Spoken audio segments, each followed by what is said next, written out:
Hi. So step two of creating these books as lessons for your students is to create something in there. But my first step is always to create what I call a text box. It's actually just a table. So I'll show you how to add tables and we'll talk about what to do with them in the next video. So I've turned editing mode off, turned editing mode back on, and then it turns up. Let's do it in page 2. So here is page 2. Let's get rid of that for a start. And your table button is here.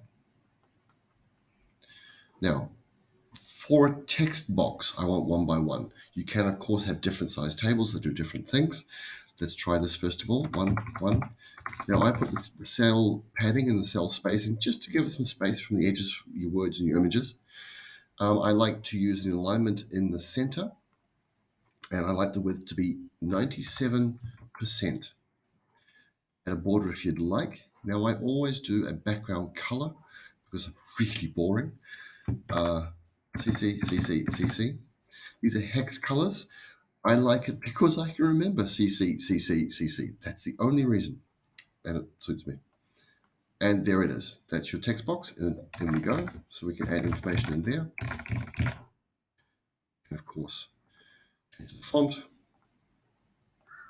to whatever you would like. Simple as that. Please do right click, look at your table properties. So you can make some changes if you wish to there. You may also want to merge the cells or add a row or delete the row or add a column or delete the column. All those options are available to you. Similar to Microsoft Word, but it takes a little bit more getting used to, doesn't it? Okay, I hope that helps.